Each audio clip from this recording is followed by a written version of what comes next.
Hey gang, Ronan here. As you can see in this game, I am playing the Tier 7 British battleship, or battlecruiser as I like to refer to this particular line, Rooke. This line is, at least to me, really fun to play. They've got great guns and are agile. Well, I guess I can't say agile, they're fast. And you can see they've got a speed boost down there. If you watched my video yesterday on the Renown at Tier 6, this is the follow-up to that as I worked my way through this line.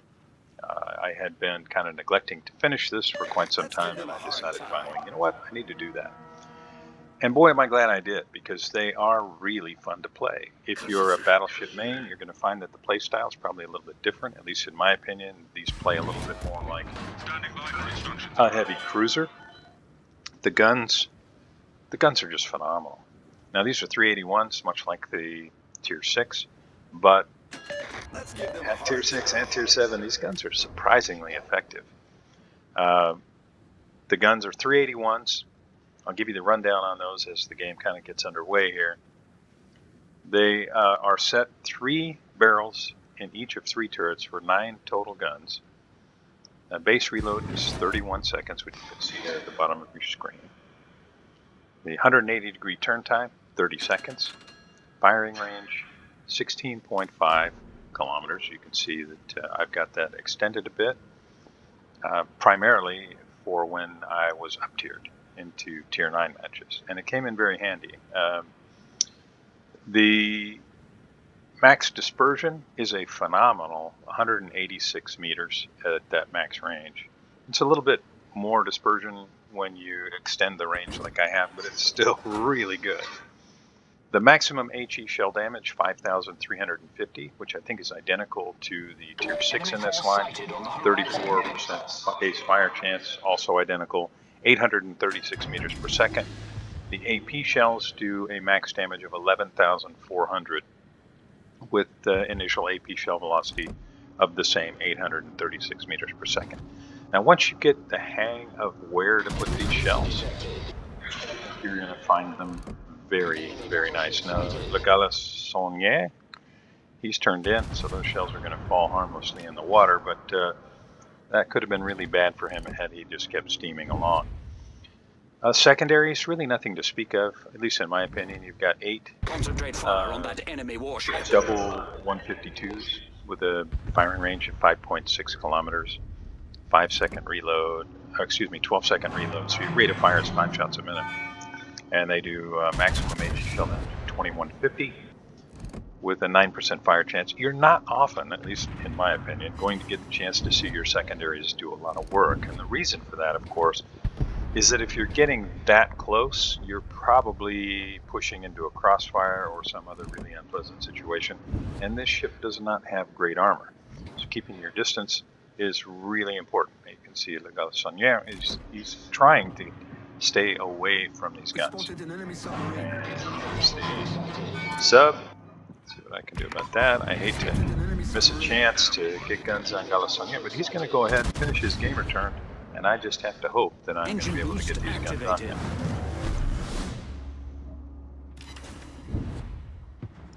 Decent damage.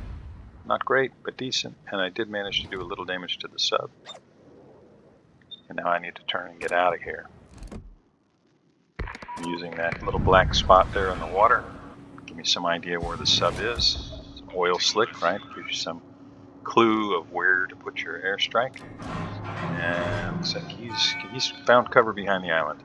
And I need to finish my turn one way or the other. I'm going to go ahead and turn out. I think the sub is otherwise engaged. Excuse me, turn in.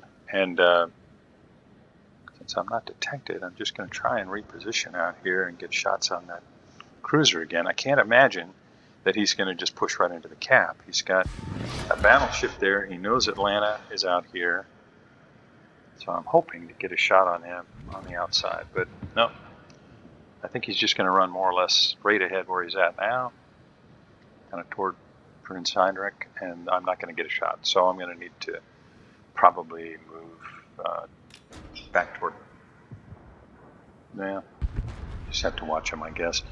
Okay, so what else can I tell you about the ship? Well, I'll give you the pros and cons according to the World of Warships wiki, and they are very similar to the Tier 6. Pros, you get the same dispersion as a large cruiser. You can see the sub there again, and it is really nice. Fast turret traverse, at least compared to the Renown at Tier 6, and shorter AP fuse time, which means you are able to see these AP shells do damage a lot more often and consistently. Our team has taken the lead. Able to finish off the sub there. Enemy submarine destroyed.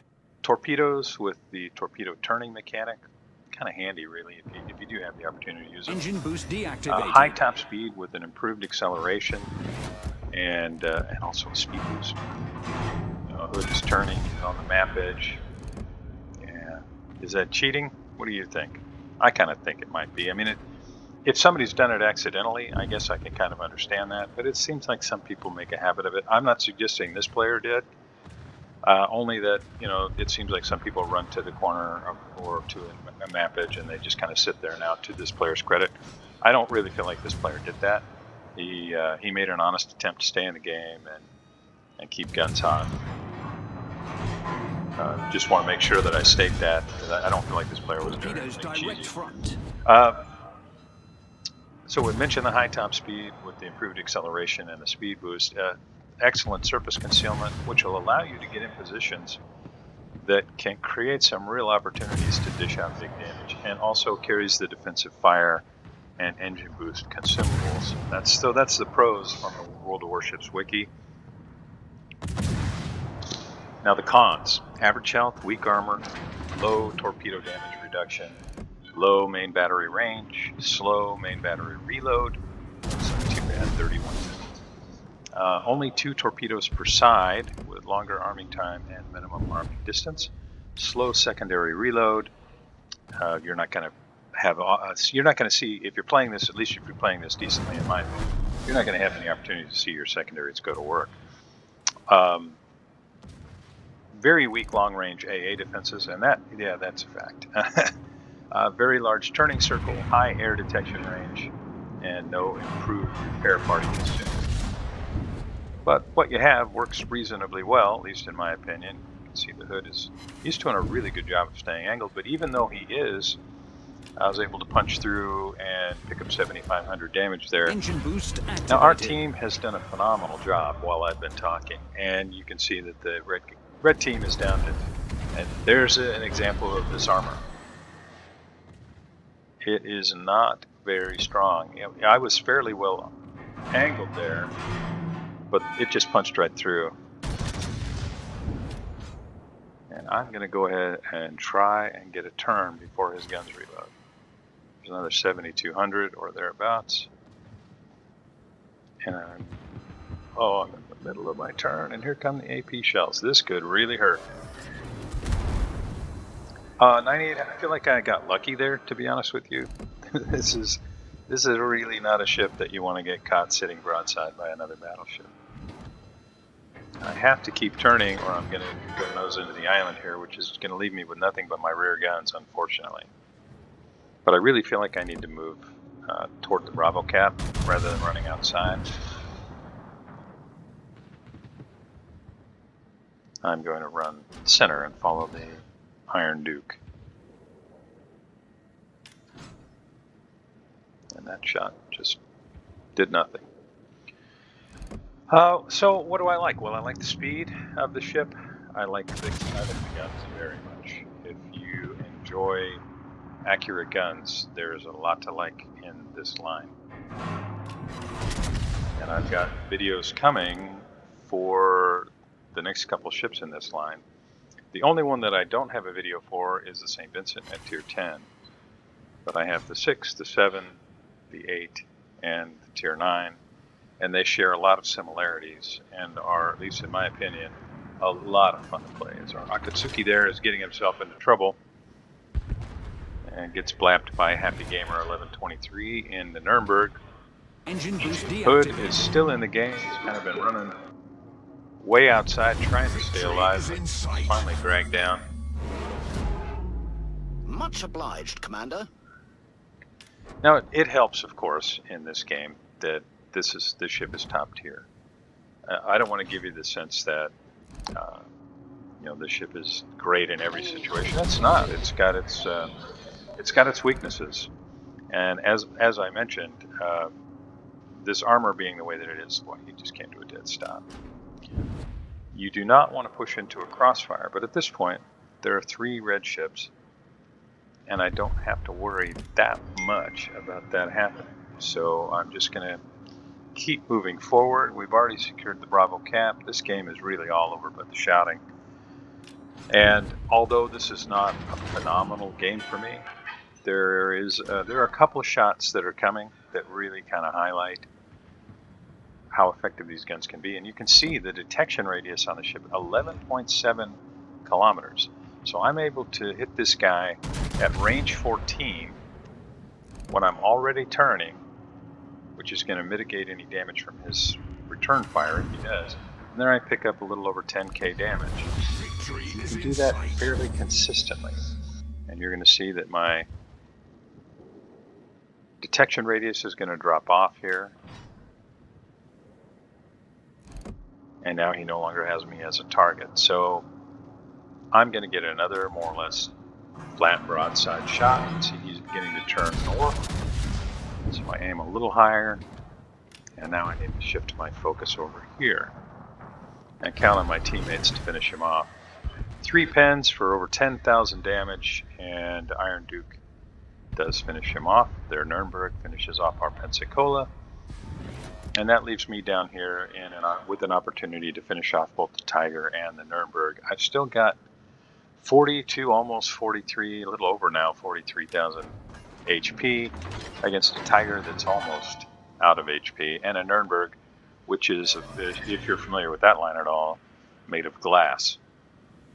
Nuremberg is, at least in my opinion, very effective as a long-range HE spammer. If you get the opportunity, the AP can be devastating, but the ship, like the Königsberg before it, is very squishy. And I'm counting on that, so I'm just going to go ahead and push right in here. I'm looking for a shot on the Tiger, but if the Nuremberg becomes visible, I'll take that shot as well.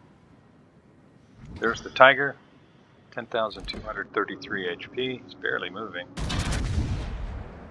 I get the shot away. You can see the dispersion is just phenomenal. And down he goes. And that leaves only the Nuremberg now. And this is one of my favorite shots. I mean, really.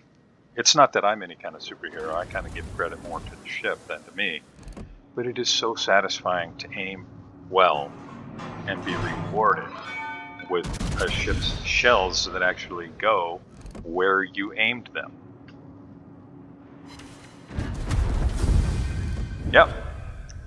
Really fun, as I'm able to pick up a Confederate, and I feel a little bit like I was taking candy from a baby being top tier in this game, but it does illustrate the guns, I think, pretty well. So, Confederate, devastating strike, 38 shells on target for 85,000 damage, more or less, sunk 3 ships, picked up a Citadel, finished off a sub. It was a good game. Finished 3rd on the team. Congrats to Feather Duster and FibG3333, who topped me on the scoreboard. Put shells on a lot of things. I was still kind of learning this line. I really blazed through these things fast. I was using the blue bonuses across the board on all of these ships to kind of just blast through them.